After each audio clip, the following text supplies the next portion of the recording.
Hi, I'm Jennifer Traub, and I'm going to talk to you about fundraising and why it's important in your business and how it can help your business and how to go about doing it.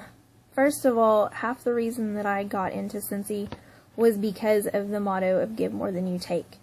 When I first signed up, the very first event I did was a fundraising event with my sister-in-law, and it was at that time that it really sparked in me how I could use this business to give back to organizations and to causes that I already support, but be able to do many times more than what I had already been doing. And my husband actually said to me, if we do this business for nothing else than to give back, that he would be okay with that. If it never made us any money, but we could just give back, then he would be okay with that. And that's kind of how we've set about our business. How it's helped me is the first year I was in, I signed up in February, at the very end of February. So between March and December, my first year, when we started doing our taxes, we realized that we had actually given $1,500 that year in donations. We had never had that kind of donation outside of what we gave to church before. And it just gave us such a good feeling that we were able to do that for multiple causes. And what that's gotten in return is other fundraisers, because people will have one and then they'll refer a friend, but it's also gotten us recruits, reorders, because people remember us as the people who supported their cause or supported their friend's cause, and that in turn generates reorders and referrals for orders, and just kind of builds a good reputation in the community of someone who supports those in the community. And not only that, it helps on your taxes. So if you're looking for tax breaks in the business, this is a good way to do it as well. How to go about it, I basically do 3 different forms. I do flyer fundraisers, I do parties, and I do booths. With the flyers, it's really set up simple for you. In the Scentsy Family Store, you can purchase the fundraising bundle, and that basically contains your showcase brochures, envelopes, order forms, stickers that say fundraising that I stick on almost every catalog that I give out, as well as thank you cards. And I think the thank you card is a really important piece if you're putting those orders together, that you put in there thank you for helping this cause. And it's personal coming from you, thanking them for helping with that cause.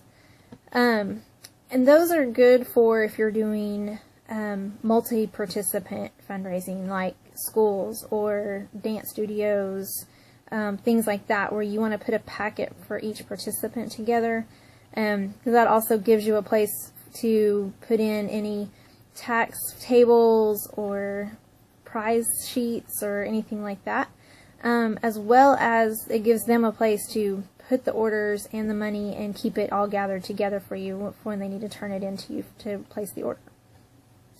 The other is parties. I do it in both home and basket form. I'll just simply run it just like I do a normal party, where they go out, they take the testers, or they invite their friends to their home, and we collect the orders and place the order. I usually donate 20% of the total retail of the party, as well as each individual person can do this differently, but I like to cash out my host rewards too if the host wants to do that instead of trading it in for product.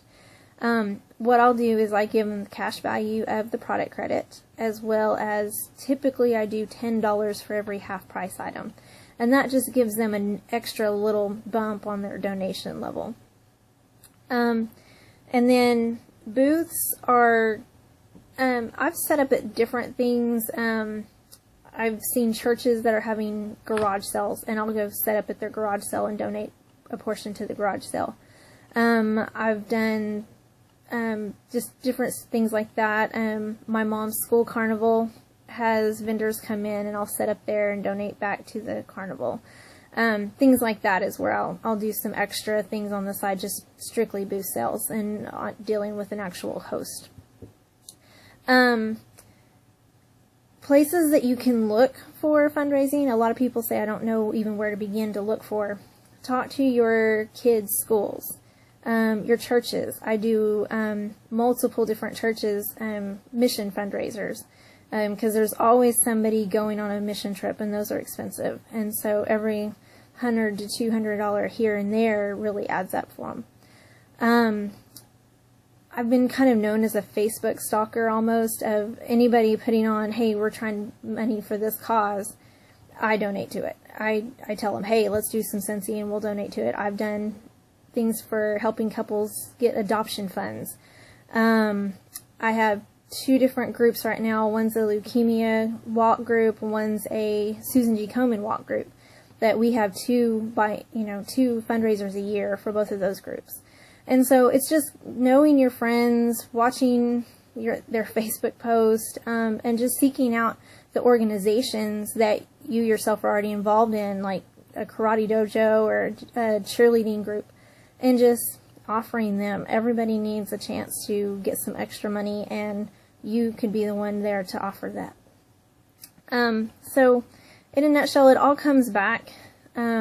There's some people that say, why would we want to do this? We're in this business to make money, not to give our money away.